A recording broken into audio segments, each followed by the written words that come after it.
Well, hello everybody, and welcome to today's session, Understanding the Technology Shaping Creativity. It's great to see you all today, and I hope you're all well. My name is Gemma, and I'm from the XpoNorth digital team. XpoNorth Digital is Highlands and Islands' mechanism for specialist digital support for the creative and heritage economies across the Highlands and Islands region. And the project is delivered by Ironworks Venue. This workshop is part of HIE's Northern Innovation Hub, designed to build on and accelerate business innovation. It is funded through the Inverness and Highland City Region deal, a joint initiative supported by £315 million of investment from the UK and Scottish governments, Highland Council, HIE and UHI. I am now going to pass over to Tim Wright, who is our brilliant and fantastic XpoNorth digital specialist. Thank you so much, Jemmy. That's very kind of you to say that. So welcome, everybody. Thank you very much indeed for joining us this afternoon. I'm going to talk to you, well, we're scheduled for about an hour. I'm going to talk to you for a good deal of that, and then hopefully we'll have the opportunity to be able to take questions and things that might arise through the course of what I'm going to share with you in the next little while. By all means, pop questions into the chat and that type of thing. We'll try and pick them up as we go.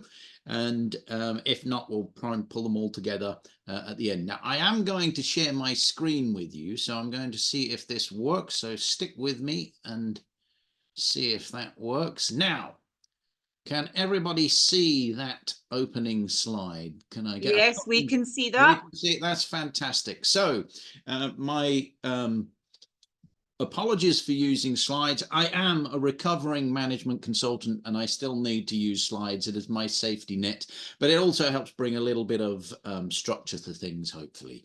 So let me just go to the right page.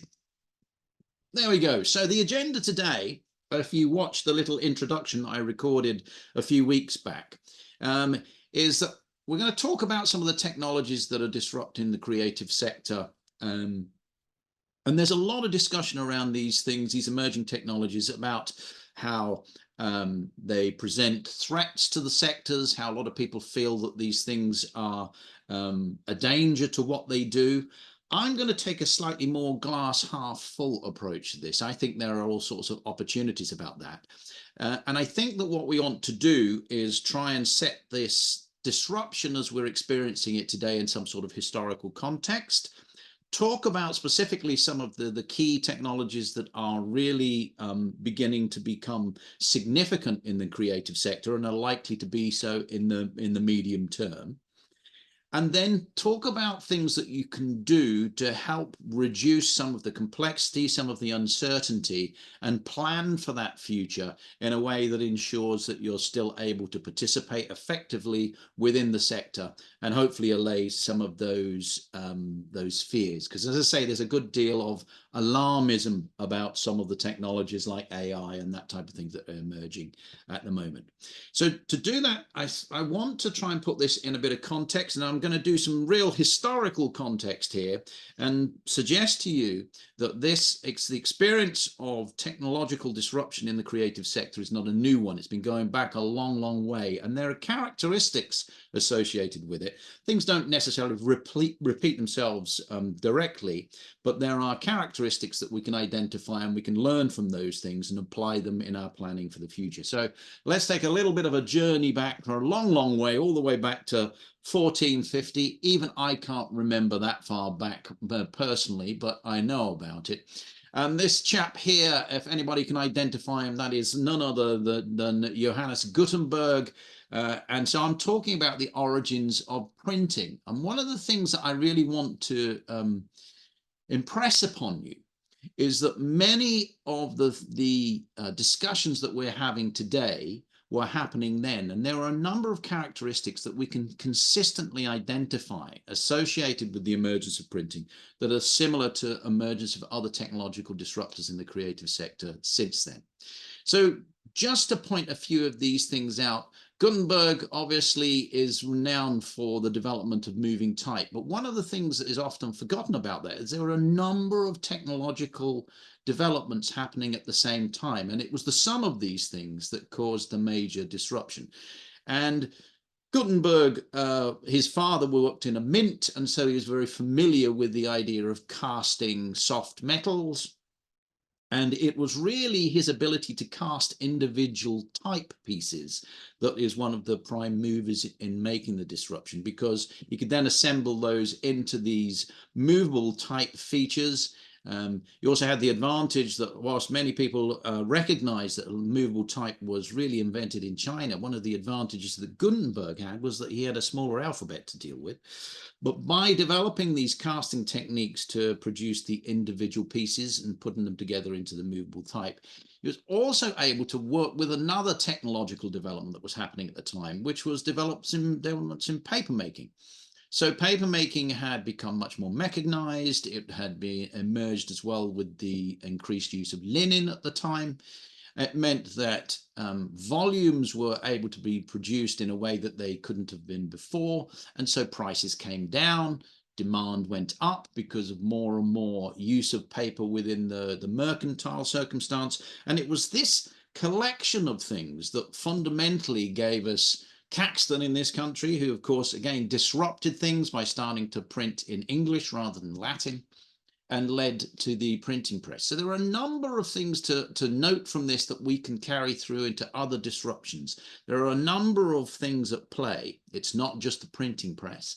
There are a number of individuals involved, and there was a considerable amount of fear and loathing about the emergence of printing, to the extent that we know that book importing was banned at different points. People were prevented within England from participating in the printing process, so only certain people could be allowed to become printers. We know that printing was considered a threat, and we know that there was legislation brought in, the printing ordinances that meant that in order to run a printing press, you had to be authorized and licensed by the government, and censoring took place. So many of the things that we talk about now in terms of how technologies are disrupting the world that we live in, and in particular the creative sector, have already happened before. We can recognize them before. And we can also recognize what the typical observable impacts of technical disruptions are within the creative sector. And so there are both negative impacts, but there are also importantly positive ones as well. So we can always tend to find role displacement. So traditional roles and traditional practices that had existed before can sometimes be displaced. So the role of scribes was in large part displaced with the advent of printing. We can also see decrease in demand for services. We can see certain platforms can become redundant. But on the positive side, we can also see that there's the emergence of completely new roles, ones that didn't exist before. New creative genres emerge, new marketplaces for new products, new skill sets are arrived at, and also new models and approaches of taking these things to market. So there are always opportunities emerge there as well. Then, as I've already pointed out, there is usually a combination of factors that are at play here. It's not usually one single disruptive technology that is causing the issue. It's usually a coming together of a number of them. And again, we'll encounter this in other examples. And so if we think about historically, things that have consistently emerged over time and led to radical readjustments in creative sector. There are many, many examples. I'll just list a few of them here, and the obvious ones. Now, each of them was in their time tremendously disruptive and was greeted in many places with fear that this was going to cause such a disruption that many of the skills that they had acquired, the practitioners were not going to be able to continue to create their art, or that it was going to lead to the destruction of their art forms. And this has rarely been the case. And then there are examples here of creative forms that emerged and then quickly disappeared. But these things did not tend to be an erosion of art form. They tended to help us create new forms of art, find new roles, new opportunities, and are essentially, in my view, positive things. So if we have a look at what is currently disrupting things at the moment, there are numerous things that are technologically emerging that are disrupting the creative sector. But I would claim that the four big ones are AI, artificial intelligence, and then the immersive worlds of AR, VR, and XR, blockchain and distributed ledger technologies and things that emerge from that, and in particular, one manifestation of that, which is NFTs, the non-fungible tokens. And so let's have a look at each one of those in turn and explore the sort of things that we can see happening in the space. Also, some of the commonly cited expectations of what's going to happen within that space, but also think about what that means for our engagement with the creative sector when as these technologies mature further over the coming years and months. So we start off with AI. Some high-profile examples here, just to give you a sense of things that are happening. Many of you, I'm sure, will be familiar with many of these things, but for those of you that are not, I've just picked three examples here. One is an AI-altered photograph that won a photography competition.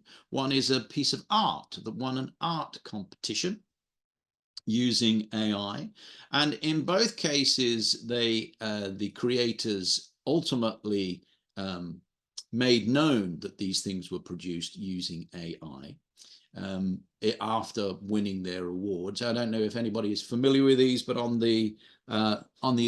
your left, the photograph is Boris Elgin's The Electrician, the black and white sepia tinted photograph. On the right is Jason Allen's Theatre d'Opera Spatiale. In the middle is an interesting example which some of you may have come across, some of you may not have come across. But if you're into the world of manga, you'll probably be familiar with the creative process associated with that, which is a very, very extended one. It takes a considerable amount of time to create and generate manga comics. Here we have an example of a manga comic that was produced by a French journalist. And instead of many, many months of work going into it, this was produced in around 7 days through the use of generative AI, where artificial intelligence is used to create original material from prompts given to it by the creator. Now, artificial intelligence and AI has actually many, many different forms. It is the generative form that is typically cited as the one that is problematic for the creative sector. And in the generative model here, as we see here, you have original material that is produced by artificial intelligence, drawing on previous examples to construct something novel from prompts that have been offered to it by the creator. But I think this Cyberpunk Peach John manga piece was a real wake-up call for many, because of the pace with which a non-specialist was able to create these graphics using textual prompts.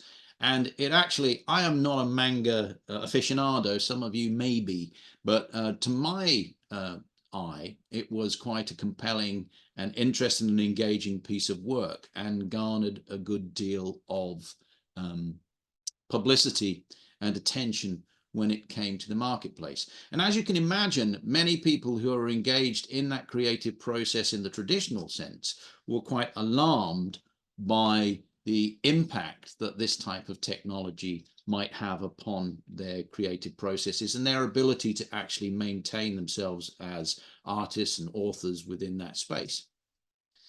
Now, some of you may also have come across this as well. If not, this is a particularly compelling piece of AI generative production. Here, the OpenAI technology stack under the banner of Sora created video from textual prompts. Now, this is known as a Tokyo Walk. It's about a minute long. And in fact, if I just see if I can switch screens and see if I can share this with you. Bear with me. Now, can anybody see this? Can you see this piece of video? Is anybody able to see this video? We're seeing a slide, Tim, the Tokyo Right. slide. I'm gonna have to, it looks like I'm gonna have to swap screens, so hang on. Here we go. Can you see that now? Yeah, yeah. Okay. So here we are. It's about a minute long, and I won't play it. In fact, I'm going to turn the audio off. But as you can see, it is a fairly detailed piece of video, and it was created. So I'll just, you've got a sense for it there. I'll go back to the slide. So if you'll bear with me, we'll go back to the slide. That piece of footage was created using the prompt that you can see there. A stylish woman walks down a Tokyo street filled with warm, glowing neon and animated city signage, etc., etc., etc. It's quite a specific prompt. And if you do get the opportunity, you can pick this up. This is on YouTube and widely shared online if you've not seen it before. You can watch the piece and see that it does cleave very, very closely to that specific set of instructions. And again, it's an example of where we have already reached within AI and publicly available AI platforms. And so an indication that if we can achieve this now, then the possibilities going forward are going to be very, very, very compelling. And again, did alarm people quite significantly about the possibilities that this has for displacing them as perhaps filmmakers or content producers within the marketplace. And these are examples, let's say, of generative AI, but AI is bleeding into other areas as well. So I've just picked a few examples here. So again, some of you may be familiar with the OpenAI Jukebox, which will generatively create music for you. But it's in other areas of AI that we're seeing it coming into the creative sector. Sobi is utilizing AI in machine manufacturing. So we have machine learning and robotics, where you have extraordinarily efficient and rapid sewing and construction technologies using AI to accelerate the fashion design sector and production sector. In your top right there, you can see some early examples there of AI used to design generatively new clothing designs. And also, as you can see down in the bottom right, the adjustments made and spins given to existing content. So actually, AI has many, many different applications. Some of these have strategic possibilities and strategic challenges for the sector, but my assertion would be that it's actually in the more tactical and more mundane use of AI that we'll see the biggest changes, or most of us will see the biggest changes on a day-to-day basis, with AI tools that can assist us on a day-to-day administrative basis, but also in some of the mundane tasks that we do day to day. So we can think of things like ChatGPT. I'm sure many of you already use these tools like Bard or Gemini as it is now. Some of you may have come across things like Wright. So if you're in the marketing and advertising sector, this is widely used to create copy now. More sophisticated copy specifically aimed at the marketing sector so that content can be produced in a highly targeted way using AI. Now, these are all essentially what I would call labor-saving devices. And so they actually present us, I think, with all sorts of possibilities. And we can run through some of the ideas of where this might be useful to you rather than destructive for your careers. But I just wanted to point out also, if you have had the opportunity to watch any of Jason Lust's workshops that he's delivered for XpoNorth in the last couple of months, Jason being the Oscar-winning executive producer who's been resident in Scotland for the last year and working with XpoNorth. Just last week, he was doing a workshop talking about a pitch for your creative ideas for success in Hollywood. And you can, of course, pick up on that if you if you didn't attend it. It is available to be streamed again, as will this one. But Jason brings something of a sort of Ruskin-esque critique to his thinking around the use of AI in the film sector. He makes the point that he thinks that it will take away something from the craft of filmmaking, and I can understand his thinking on that. But he also makes it very, very clear that there are some very practical uses. So he said if it's an effective tool to create a pitch deck inexpensive, absolutely it is. And he has used it himself. So whilst he harbors some concerns about the strategic and long-term impact of AI, he recognizes its usefulness on a day-to-day basis. And to illustrate that further, I'll just give you another couple of examples that you may or may not have come across, which I think are interesting and exciting things that I use on a day-to-day basis. So if you're familiar with the DAW Audacity, so a free and open source audio manipulation tool, it has a series of plugins, the OpenVino plugins, which bring many, many different functions and filters to it.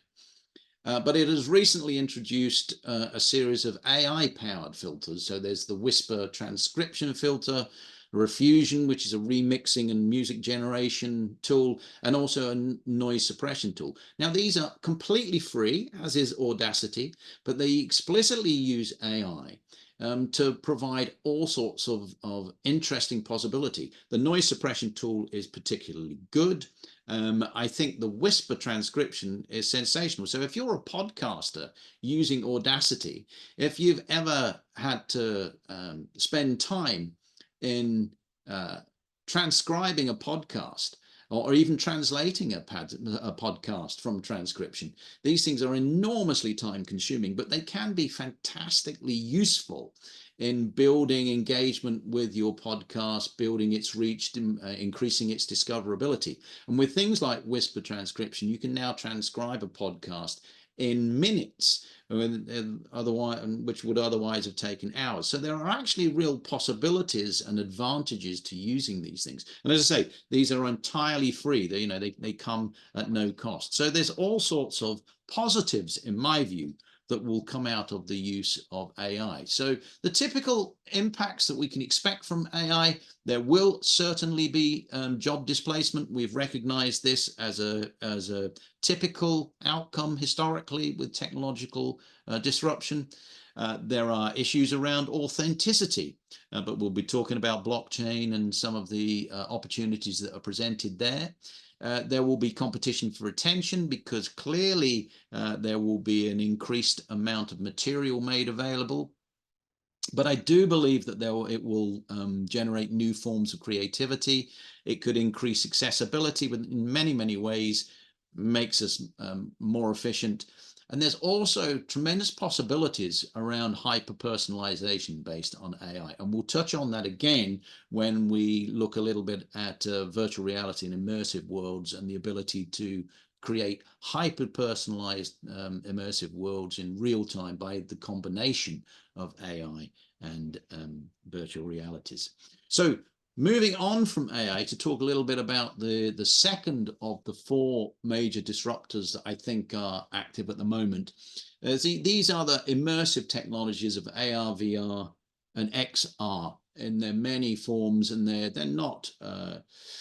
It's sometimes not easy to draw a direct line distinguishing between each of them. But in essence, we're talking about creating virtual worlds that are much more immersive. And we've seen that arrive in a number of different ways already.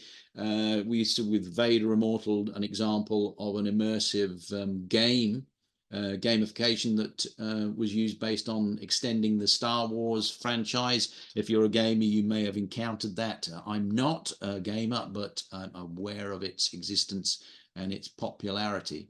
But we can also see these augmented experiences being delivered in a number of different ways, but particularly by the intervention of commonly used technical tools. So we can see that with the use of mobile phones and mobile technology to create enhanced experiences where an existing experience, be it a music a gig, in this case, we have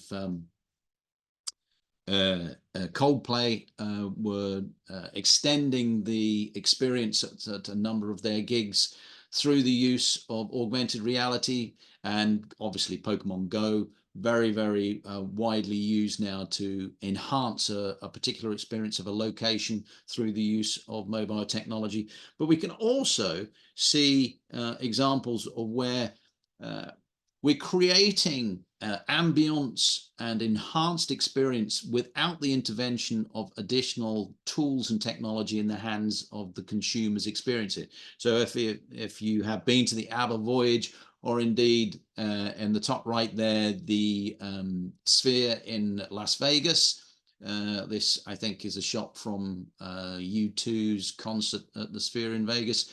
Creating these highly immersive experiences can be tremendously powerful in enhancing the impact of the experience and building in different ways of interacting, enhancing people's ability to engage with these, particularly those that have disabilities. It's a tremendous opportunity of introducing them into these creative genres very, very effectively, but it also offers enormous possibilities to build richer experiences for our consumers as creatives.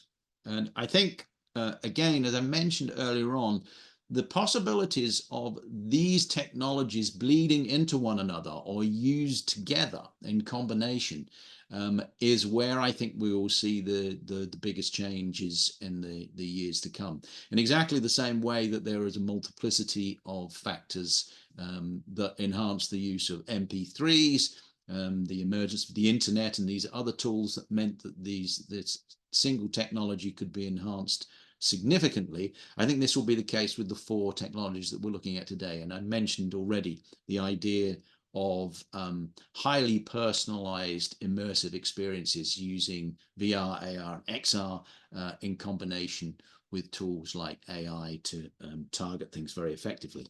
So again, the sort of things that we're going to see with these immersive technologies are the obvious ones, but also where are we likely to see them? Again, art galleries, heritage centers, performing arts, fashion. We can imagine all sorts of possibilities where these technologies can radically change the possibilities of consuming this type of creative content. There's also one of the things that is likely to impact on AR, or the consumption of AR and VR, is our changing sense of wanting to physically relocate.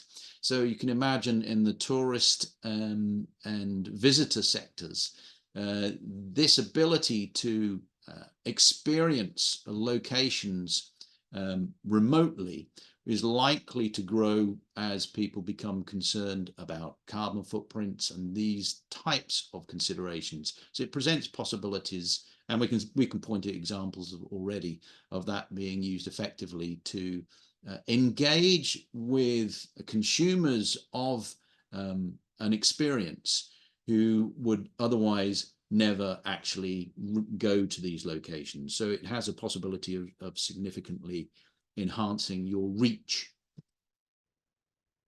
Another area where, as I said right when we were doing the introductions, an area that we will probably touch upon is this one, blockchain.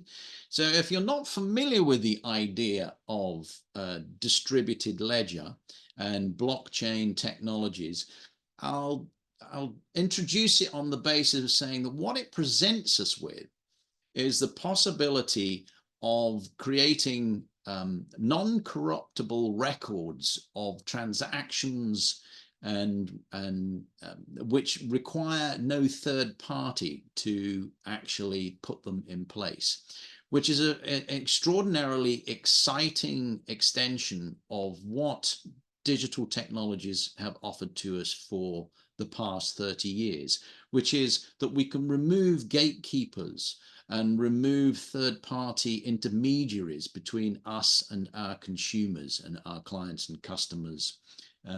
And that is a tremendously exciting possibility because it reduces cost, but it also opens up access to participation for groups and stakeholders that otherwise wouldn't be able to do that. So some examples of blockchain exploitation within the creative sector might be things like Audius. Some of you may have come across this, but it is a blockchain empowered streaming platform, a little like Spotify, I suppose. But it gives the creative artists and performing artists and recording artists a much stronger connection between themselves and those people that are consuming their products. Gives you different ways of monetizing it.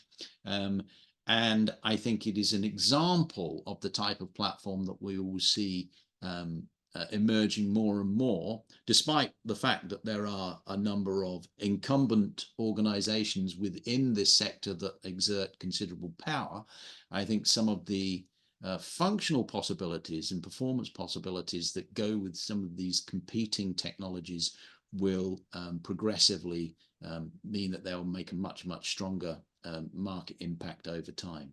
I've got a couple of comments, Tim. All right, okay. Okay, so Gail is saying that the issue with the manga piece is that the texture and palette are very generic and seem similar across all styles. So each platform has its own look. The piece you showed, Tim, was very clear mid-journey. OpenAI has its own look similar to National Geographic, it feels. They draw on the same material resources. It's a good point, because clearly all large language models and generative AI all base their ability to create on what has gone before. So they are in essence derivative. So there is always going to be an element of that. It's also true, I think, that as AI develops, and it is developing incredibly rapidly, its ability to be more original and to bring more nuance through the types of prompts that creators can offer into these things, it will grow enormously. So it is a function of both the algorithms, but also the computing power, the processing power that goes into these systems. And also bear in mind, OpenAI is just one of the AI stacks that are available. There are proprietary models being developed as well, which will be different. They will all still have that essential flaw that they will be derivative, but one's ability to be able to adjust and nuance and change that will develop significantly over time, I think. I was not making a claim that the example that we used is necessarily great manga. And as I say, I'm not really a manga consumer. I wasn't proposing that it was the best manga you're ever likely to see. Nevertheless, even producing kind of mid-range manga material is a very time-consuming process. And I think the suggestion is that there are different consumer groups for all of these art forms, and there are consumers that will be prepared to consume content that is of mid-range quality, shall we say. There is an appetite for it. In much the same way as I still find it hard to understand why anybody wants to watch films on their mobile phones, but they do. Personally, I'd rather go to the cinema and have the big screen experience.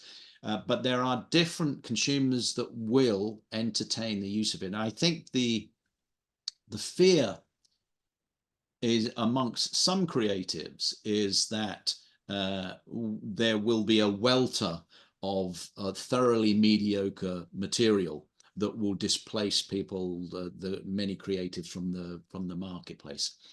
Okay. I think there's actually a welter of thoroughly mid-range material being produced by live people at the moment, and so I don't think it's an entirely new experience. The volume, I think, is going to grow, but I do think that we have to bear in mind that our consumption patterns are changing as well, and our ability to consume enormous amounts of material through different channels is growing. So I think there's a number of facets to this that we can explore. But good point, Gail. I don't disagree. We've got another question from Alice. Okay. Alice says, do you think print is dead? With such an advancement of digital technologies, or do you see, are you aware of any technologies affecting the print industry as well? I have seen AR used in print, which is so cool, but I would be interested in becoming aware of any other innovations. I don't think print's dead. I think it's interesting if you think about. I think the print, hard copy print is a different experience, a different consumption experience, and the example I would say is looking at vinyl and the re-emergence of vinyl. There were a lot of people thought that vinyl was history after the development of CDs for digital and also MP3. But vinyl's made a huge comeback. Now, it will perhaps not reach the scale that it did before, but I don't think it is entirely surpassed, and it will still be there.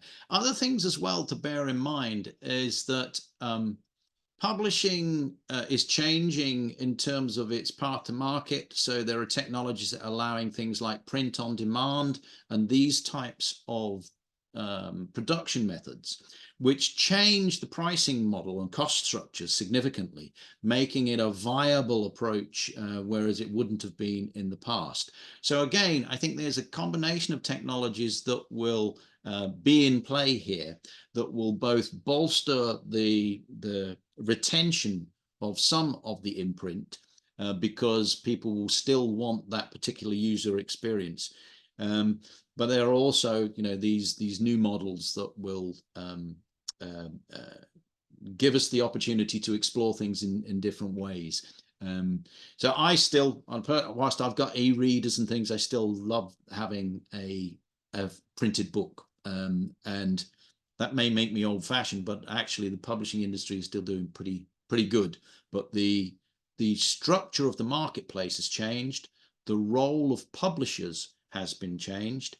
And if you've ever published books, as I have, I think the role of publishing houses, in my experience, my lifetime experience, is significantly different in terms of what you expect from a publisher 30 years ago as to what you would expect from a publisher today. So I think there's a number of different facets to that, but it's a good question. Any others, Gemma, or shall I press on? You carry on now. Okay. So we mentioned Audius, and many of you will be interested in the work of Imogen Heap. Now, Imogen's, I think what Imogen exemplifies is this ability of securing ownership through the use of blockchain. So potentially supplanting some of our traditional ways of establishing ownership of creative content, tracking that, monetizing it. And also there are the emergence of groups like Protocol, who are many creative people that come together effectively in consultancies to parlay the skills of blockchain in a creative sense into other areas, whether it be through digital product passports and these types of things. So I think the possibilities for creatives are huge with these emerging technologies. If we accept that many of us work in ancillary services that are associated with the creative sector, rather than necessarily be specifically solely originators of creative work. So I think there are huge possibilities for the creative sector and people that work within that sector to move into new skills and parlay new techniques into that sector. So if we move quickly on to NFTs, because I'm looking at my watch on time, I want to leave a bit of time for questions. So NFTs, non-fungible tokens, these are not going away. Many people have regarded them as a flash in the pan and overhyped and all of this type of stuff. But there is now many established marketplaces for digital products, OpenSea just being one of the essential auction houses where you can acquire NFTs of all different types. And some of these NFTs have generated enormous amounts of value for their originators. So this being the Beeple 69.3 million US dollars NFT. that was auctioned.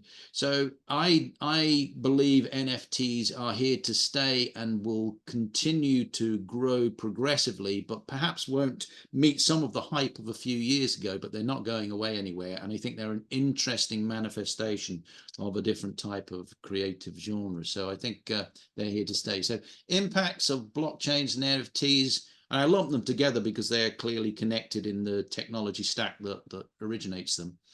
I think there's all sorts of possibilities emerging here with direct creator to consumer sales. Smart contracts allow us to monetize and utilize our creative work in very, very sophisticated ways, which we're only beginning to explore, I think.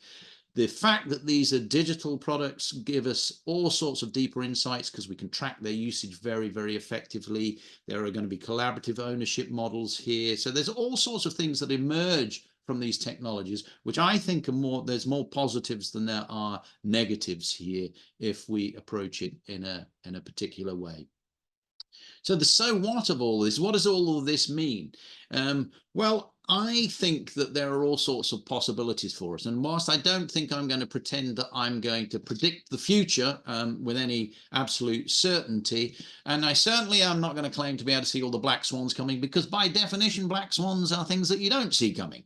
But I do think there's a good deal that we can do in terms of creating a path through this by learning from what's gone before. And with a little bit of sensible planning and consideration, we can create both a strategic path into the future, utilizing these technologies, and find a good creative future, and also a tactical approach of understanding where these apply for us now in our current creative journey.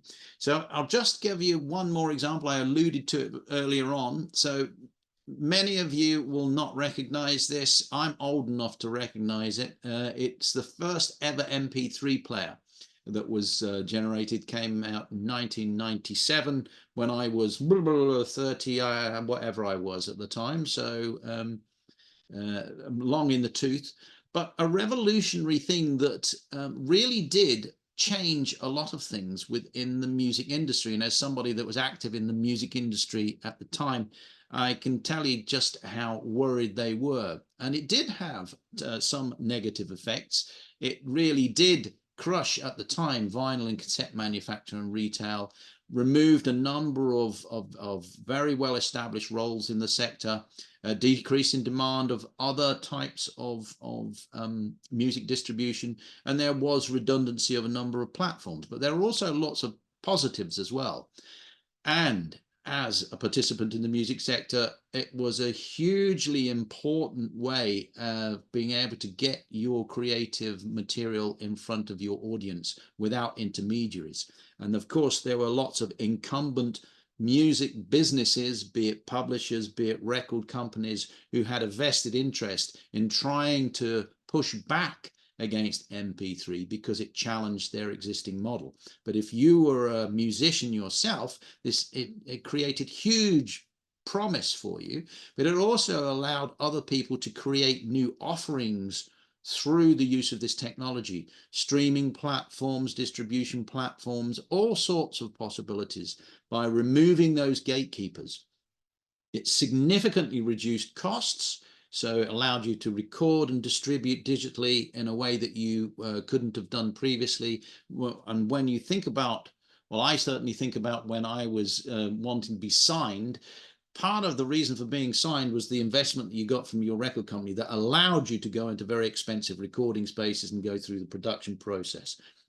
This took a lot of that away. So it was hugely possible to take things directly to your consumers and enormously increased your discoverability by making this material available online, and changed people's consumption patterns significantly. People were consuming music in a different way, and it was highly traceable. So again, all sorts of possibilities. Now, if I was undertaking a digital audit for any organization, outside, whether it be a creative one or not, what I would be encouraging them to do, to think about how some of these technologies are relevant to them, or what opportunities they present to their organization, either collectively or individually, is how can these things allow you to do things faster? Can they allow you to do them cheaper? Will they build resilience for you? Do they allow you to expand what you do? Or do they deliver insight for you in a way that you've not been able to do that before? And you can actually, and here's where I get into the management consultant world mode, you can deconstruct your organization or what you do or your industry sector by using commonly used frameworks like this one. So this is Porter's value chain, which is just one way of compartmentalizing the activities that you undertake in your creative process or your commercial process. And you can ask those questions. Is it faster, cheaper, more resilient to use digital techniques at any one of these points? And if it is, then there is an opportunity for you to tactically change what you do. Or strategically, it might be that it changes the structure of your whole sector.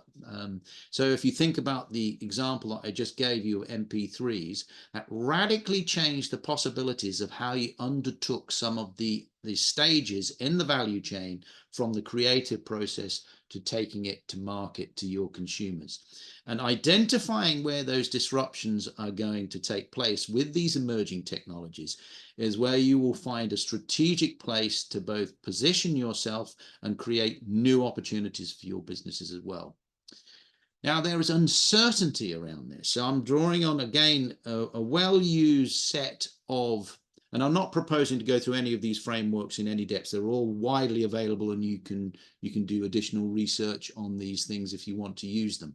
But I'm saying there are frameworks out there that will help you map a path through an uncertain future, because people will tell you they don't know what's going to happen with these technology.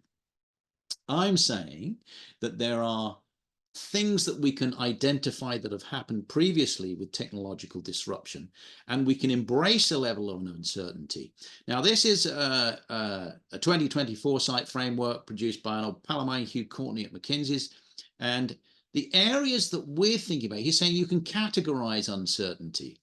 I think we're thinking about levels of uncertainty when we're trying to cast forward about what's going to happen with the introduction of these technologies into the creative sector are levels 2 and 3 areas. And the types of frameworks that you can use in predicting what's going to happen in levels 2 and 3 are things like decision trees, scenario planning, game theory, lots and lots of well-used approaches that will help you analyze what's likely to happen and arrive at a strategy that allows you to profit from that and thrive in that, to be able to take your creative process forward in a positive way. And as I say, some of these are more qualitative, some of them are more quantitative, but they are all very approachable and sensible things to do. There's also things like Cynefin complexity model, which will help you think about the decision-making structure that you should adopt in different types of complexity that you offer or come across. There's also, again, things like the 3 horizons model, where your horizon 1 is an articulation of where we are now, horizon 3 is a cast forward, and horizon 2 is an articulation of the steps that can allow you to move from horizon 1 to horizon 3 very, very effectively. And even things like future backwards models, again, these are all techniques that you can use building upon what has been commonly experienced with previous technological disruptions in the creative sector to allow you to plan your way forward in a much more managed and sensible way. So I think there is more to be positive about and less to be alarmed about than is commonly articulated. So in conclusion, so that we've got time for a few questions, recapping on what I hope we've covered today, disruption's not new, and it brings good and bad things, and we can identify these things occurring again and again, typically. The main disruptors I think that we are experiencing today from a technical standpoint in the creative sector are AI, AR, VR, and XR, and blockchain and NFTs. But I think we can learn from historical disruption to understand that these things seldom sit in isolation. There are a number of factors at play. Not everything persists, but there are tools that can certainly help you plan. And I think if you do plan, your future as a creative is very bright. I don't think these things present a threat to you. I think they present an opportunity to you. And with that, I'm going to turn off my screen share so that I can hopefully see you all again. So if I can just do that, hold on.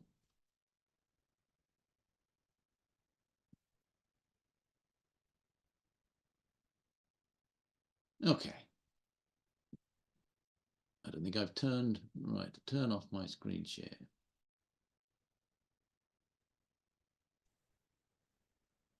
Right.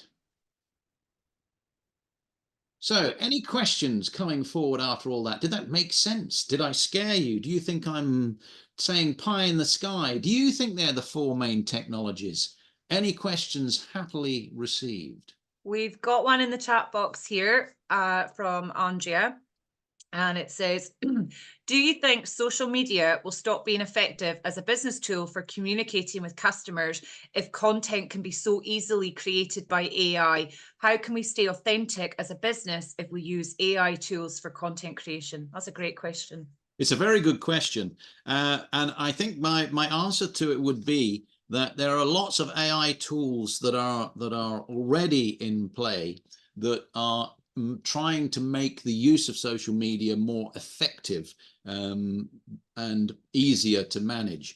I also think that we'll see lots of new social media tools. I think the ones that we use today will be displaced, and some of them will be using some of these tools. So I think we will expect to see AR and VR and these types of immersive engagements as being very, very powerful within the social media context as we start using different apps and different tools. But authenticity is an interesting question. I think the promise of AI is that you can produce very, very highly targeted and highly personalized content for consumers in real time.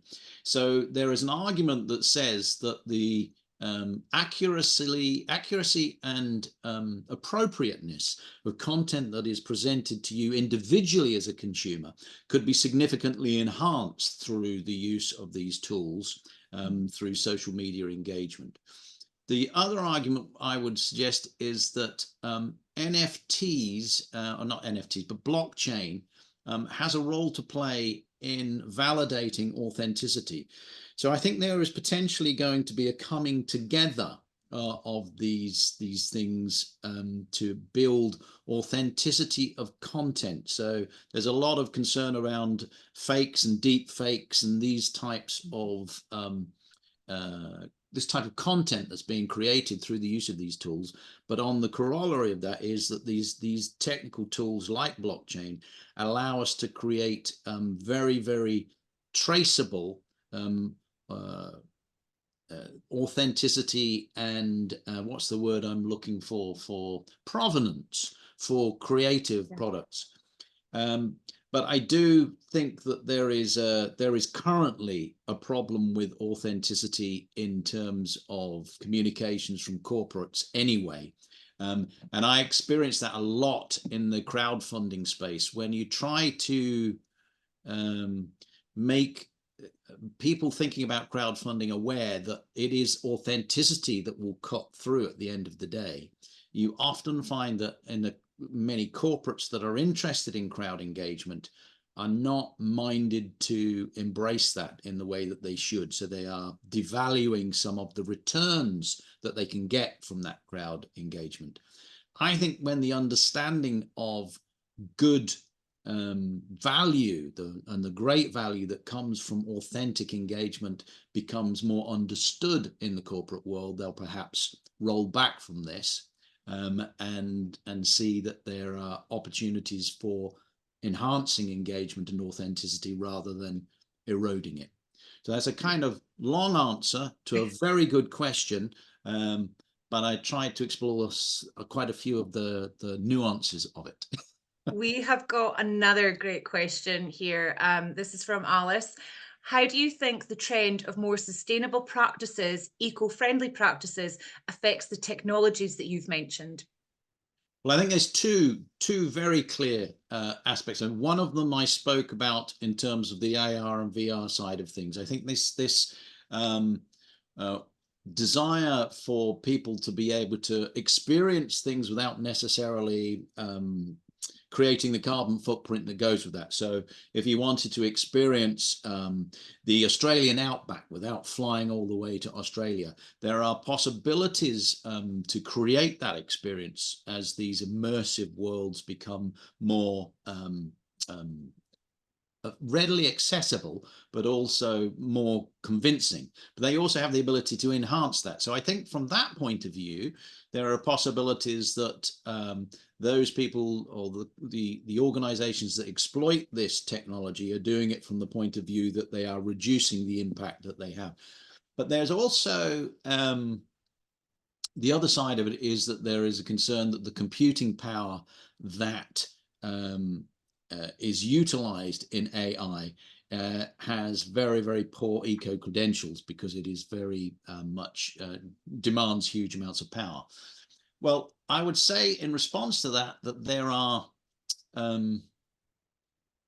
that is not necessarily settled. There are competing claims as to the amount of power that is consumed through some of these technologies, whether it be minting NFTs or AI power processing. But I suppose the fundamental question is, where is the power being generated and how is it being generated? So if generation can be done with an appropriate carbon footprint, then that problem goes away. So I think there are a number of different aspects to it, but certainly concerns around these considerations will influence consumption patterns, and if they influence consumption patterns and customer choice, then certainly organizations will follow that by exploring how they can use these technologies to address those concerns. Excellent, thank you. Does anybody else have any other questions, any other thoughts, anything about today? And I would say, just in conclusion, I know I went through the planning protocols and some of those frameworks that I spoke about there that will help you plan, but please don't be in any way put off by that. They are all extremely approachable techniques, reusable techniques, and they will be useful to you in lots of different circumstances, but I think they're particularly applicable here. And if you can demonstrate skill in their use, you'll find lots of organizations beating a path to your door to use them and help them use them as well. But they work well and have a good track record. So don't be put off by the fact that I went through them quite quickly and they might have seemed a little bit arcane, because they're not. Brilliant. Well, if we don't have any other questions, I would like to thank everybody so much for joining us today. Absolutely. I hope you enjoyed today's session, and thanks to Tim for giving up his time, and we hope that you found this a valuable use of your time. Please do visit our website, www.XpoNorth.co.uk, where you can look at our events section. You can sign up to our newsletter to be kept up to date with future events and news.